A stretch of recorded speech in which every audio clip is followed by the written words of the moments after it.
Ito ituturo ko sa inyo kung paano yung pinakamadaling way para makapag-change oil tayo dito sa mga GPR 250 natin. Dahil marami ako, actually katulad dito sa mga C200 Marami kasi ako nakita sa mga post na tinatanggal pa nila yung kaha din. Ganon din, may mga customer din ako na sineshare nila sa akin na pag nagpa-change oil daw sila sa iba, tinatanggal pa yung kaha sa gilid.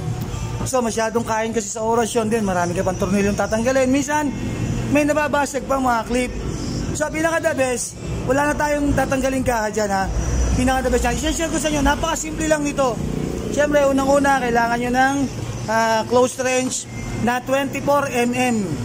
Yan po yung kailangan natin dito, 24mm. Then mas maganda kung may paddock stand tayo para nakatayo natin siya matitira. Pwede rin naman hanap lang kayo ng tropa kahit walang paddock stand, ipantay nyo lang yung motor nyo tapos ipabangkin nyo sa kanya para makadukot kayo sa ilalim.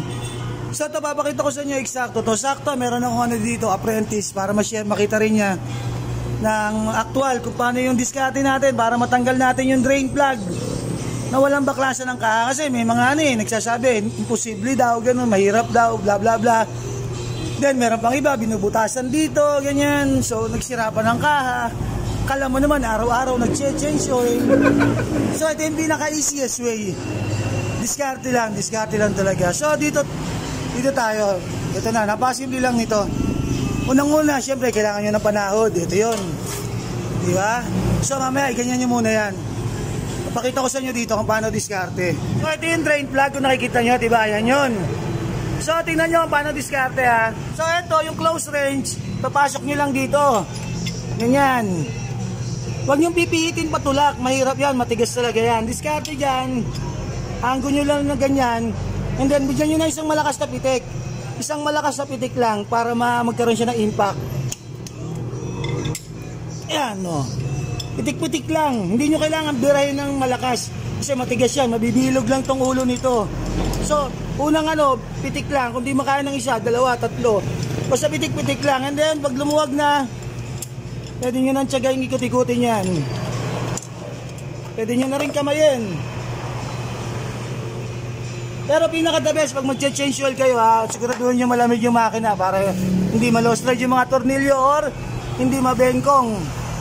And then pag lumuwag na, pwedeng dukutin nyo na lang dito kasi sa sargil langis yan baka marumihan yung kamay nyo.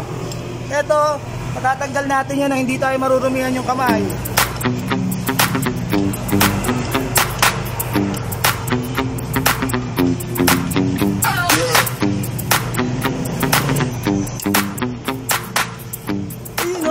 Diba?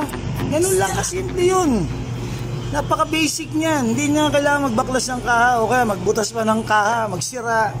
Pasimple lang yan. Diskarte lang talaga kailangan natin minsan. Pero meron nga kumukontra sa akin. Hindi kasi tamad ka lang magbaklas ng kaha, ganun.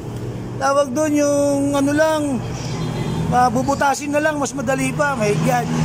Ito nga yung pinakasimpleng paraan. Ayaw nyo pa. Sineshare ko na nga sa iba, ayaw ba nilang tanggapin? So anyway, sa mga sana makatulong tong sineshare ko sa inyo. Napakasimpleng paraan para mapag-change oil tayo. Mahalaga, paddock stand. Kung wala, pwedeng paalalayan nyo sa tropa. Importante, nakatayo yung motor nyo. And then, kunin nyo na yung drain plug, yan. Yan, meron din yung screen. Dukutin nyo na lang ng kamay, madali na yan dukutin dito. Pero patuluin nyo muna, para hindi kayo mapaso sa langis. And then, pagbabalik same procedure din. Dukutin nyo lang ng kamay para maibalik nyo yung drain plug. Diskarte lang, napakasimple lang nito. Walang baklasan ng kaha. So, natuto ka ba, apprentice? All gang, natuto. Simple lang, di ba? Simpleng-simple. Napaka yan, pero malaking bagay yan. Lalo na sa mga katropa natin na GPR or C2S owner na gusto mag-DIY ng change oil. Ganun lang yan, napasimple lang yan. Hindi natin kailangan pahirapin ang buhay.